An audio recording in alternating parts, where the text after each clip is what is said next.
Caution! You are now about to enter the no spin zone. The factor begins now.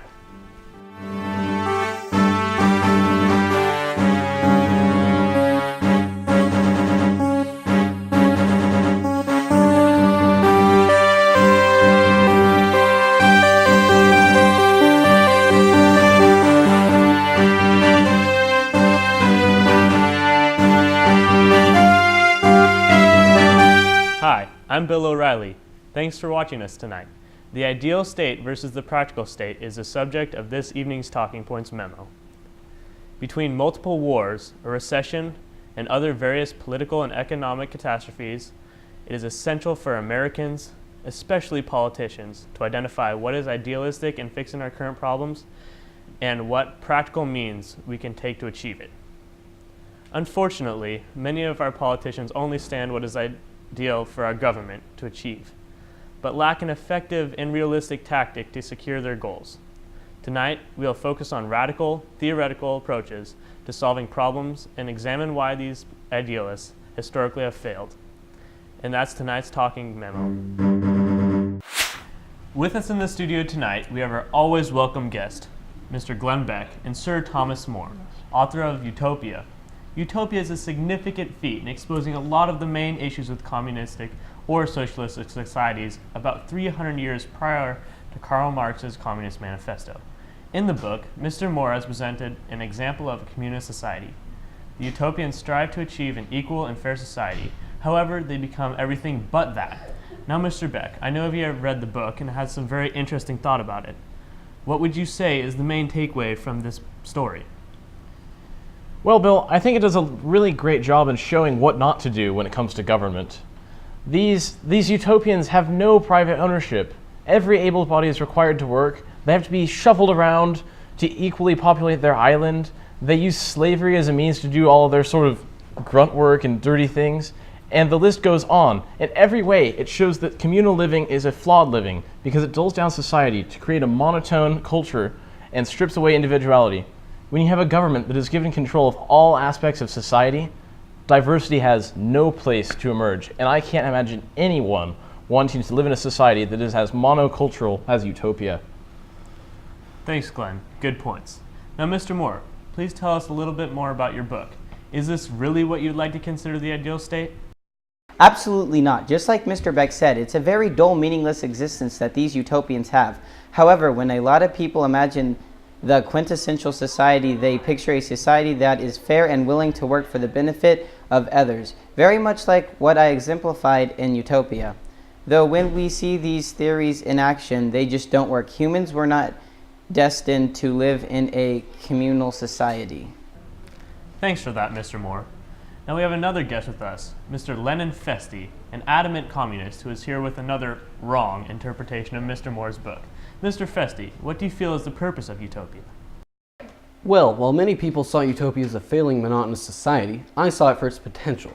I believe that it is very possible to have utopian-like society as spelled out by Karl Marx and other communist ideologues. As you know, there has been a lot of attempts to create a communist society, and they have all miserably failed. Do you think that the Soviet Union was a happy place to live? The Soviets didn't seem to think so. That's why the Soviet Union doesn't exist today.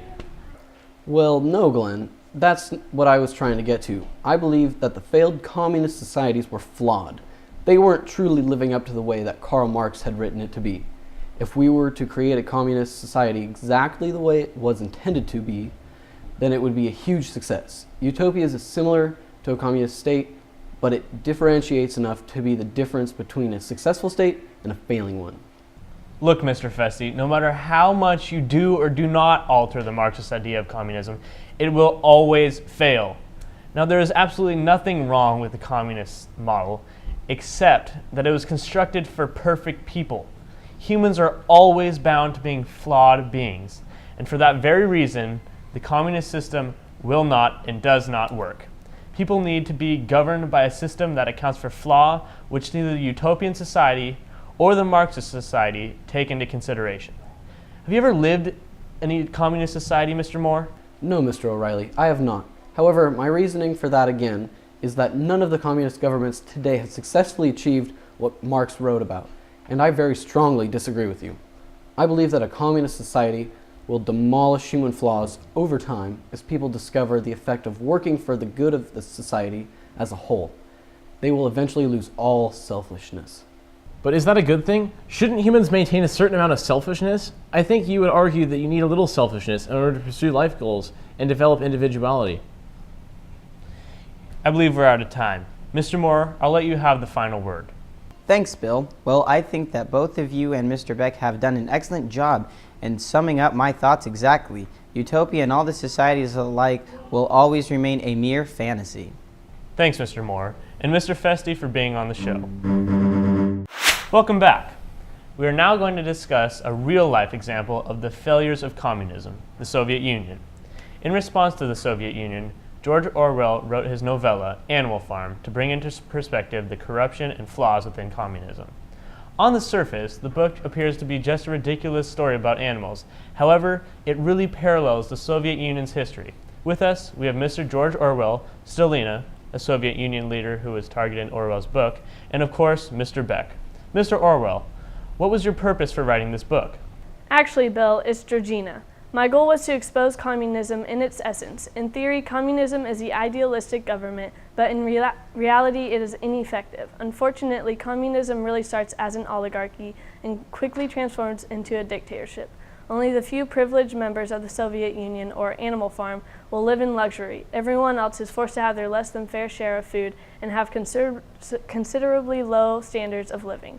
The communist government of the Soviet Union showed extreme hypocrisy when they set out to become exactly what they most wanted to be like, except worse. I sum it up best in my last line. No question now what had happened to the faces of the pigs. The creatures outside looked from pig to man and from man to pig and from pig to man again. But already it was impossible to say which was which. In other words, the Soviet Union was just another powerful dictatorship that oppressed its citizens. Well, I completely agree, and I think you did a wonderful job presenting that in Animal Farm. Now, all of the characters are symbolic of someone or something that existed in the Soviet Union, but one character in particular, Napoleon, is very significant. We have here tonight with us Ms. Stalina. Would you care to tell us your reaction to this story? Absolutely. I think he completely misrepresented the Soviet Union and me. We have successfully risen to power and now pose as a leading nation across the globe. But would you say you have a good reputation? Many perceive you as a vicious dictator from oppressing and slaughtering your own citizens. You have literally killed millions of innocent people. And for what reason? First, you should know, a single death is a tragedy. A million deaths is a statistic. All of these people were meaningless, insignificant individuals that posed a problem to my 5 years plan. My solution? It was death.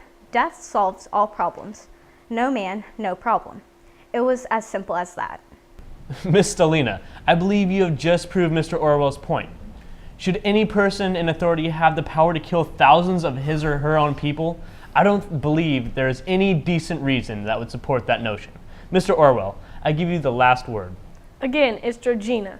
The Soviet Union is a tremendously corrupt government, and I hope that they leave a lasting impression on the world for the detrimental effects of communism.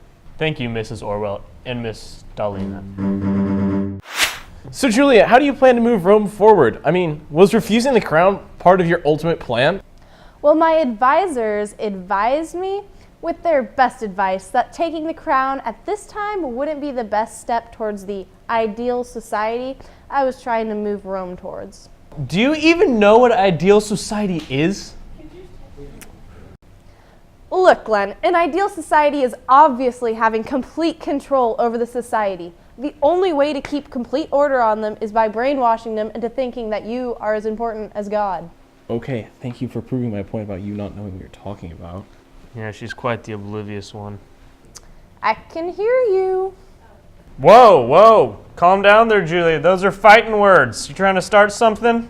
Yes, Julia, you're a supreme dictator and you know everything already. So how can we possibly hide anything from someone like you? That is correct. I do know everything, so I suppose you two are right. Well, I must have been aware of it years ago. All right, thank you, Julia, but that's all we really need to hear from you today. Goodbye. On tonight's segment of Pinheads and Patriots, our patriot is Miss Antigone, who has stood for her family and what she believes in. Roll the tape. Hello everyone, I am Antigone. I was unfairly treated by the Pinhead Creon. All I wanted to do was the right thing and put my brother to rest the right way. I risked my life in order to do what was best. And what was my reward? I get banished and sent away to an isolated place far, far away. Creon made me suffer repeatedly until I couldn't take it anymore. And I'm currently having suicidal thoughts. My life seems to feel empty and meaningless without my brother and my whole life left back home. I have nothing left to live for, so I bid you farewell, perhaps for the last time. And that brings us to the end of our show. But before, I'd like to remind you of our word of the day, which is namby-pamby. When writing to us, please don't be a namby-pamby like Creon. Well, thanks for tuning in tonight with my good friend Glenn Beck and myself, Bill O'Reilly. See you next time.